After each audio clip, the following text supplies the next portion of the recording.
dari buku Kerinduan Segala Zaman berjudul Pertentangan, mengisahkan konfrontasi teologis terakhir di pelataran Bait Allah. Para pemimpin agama Yahudi berusaha menjebak Yesus dengan pertanyaan-pertanyaan sulit untuk menjatuhkannya di hadapan rakyat atau pemerintah Roma. Namun kebijaksanaan ilahi Kristus justru menelanjangi kepalsuan mereka. Berikut adalah ringkasan poin-poin penting dari bab ini. Poin pertama, pertanyaan perihal otoritas dan jawaban Yesus. Para imam kepala dan ahli Taurat mendatangi Yesus dan mempertanyakan legalitas tindakannya mengusir para pedagang dari Bait Allah. Dengan hak manakah engkau melakukan hal-hal itu? Dan siapakah yang memberikan hak itu kepadamu? Yesus menjawab dengan memberikan pertanyaan balik mengenai pembaptisan. Yesus Yohanes Pembaptis.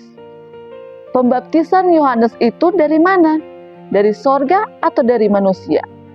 Dilema pemimpin agama. Jika mereka menjawab dari sorga, Yesus akan bertanya mengapa mereka tidak percaya.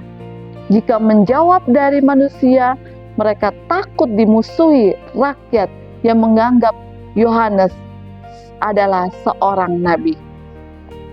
Kebuntuan musuh karena rasa takut dan keegoisan mereka menjawab, "Kami tidak tahu."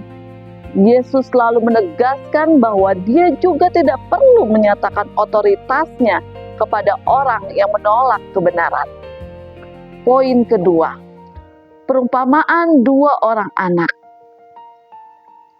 Yesus menyampaikan perumpamaan tentang seorang ayah yang meminta dua anaknya bekerja di kebun anggur.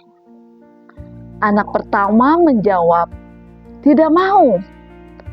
Tetapi kemudian menyesal dan ia pergi bekerja, melambangkan pemungut cukai dan orang berdosa yang bertobat. Anak kedua menjawab, "Ya," tetapi tidak pergi bekerja, melambangkan para pemimpin agama yang mengaku taat secara lahiriah, namun menolak kehendak Allah. Yesus menegaskan bahwa para pemungut cukai dan perempuan penghibur akan mendahului para pemimpin agama masuk dalam kerajaan Allah karena mereka mau bertobat. Poin ketiga, perumpamaan penggarap-penggarap kebun anggur. Yesus melanjutkan dengan perumpamaan tentang pemilik kebun anggur yang menyewakan kebunnya kepada penggarap-penggarap.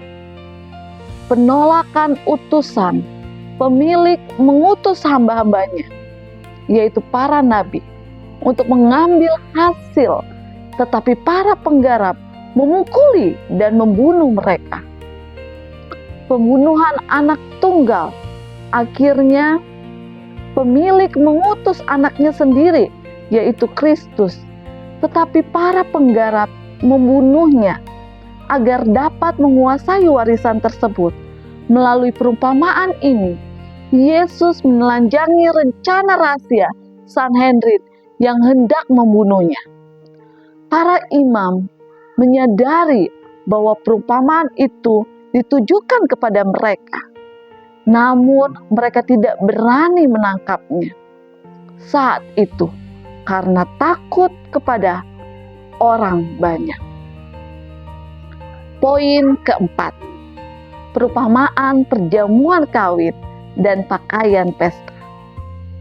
Yesus menggambarkan kerajaan Allah seperti raja yang mengadakan sebuah pesta pernikahan untuk anaknya.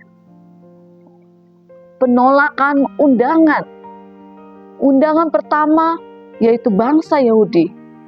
Mereka menolak datang karena terlalu sibuk dengan urusan duniawi dan menganiaya hamba-hambanya. raja kemudian mengutus hambanya mengundang siapa saja di jalanan, yaitu bangsa-bangsa yang lain. Pakaian pesta atau wedding garment, seorang tamu ditemukan tidak menggunakan pakaian pesta. Pakaian pesta ini melambangkan kebenaran Kristus, righteousness of Christ, yang dianugerahkan kepada setiap orang percaya. Tanpa kebenaran, seseorang tidak dapat tinggal di dalam kerajaan Allah.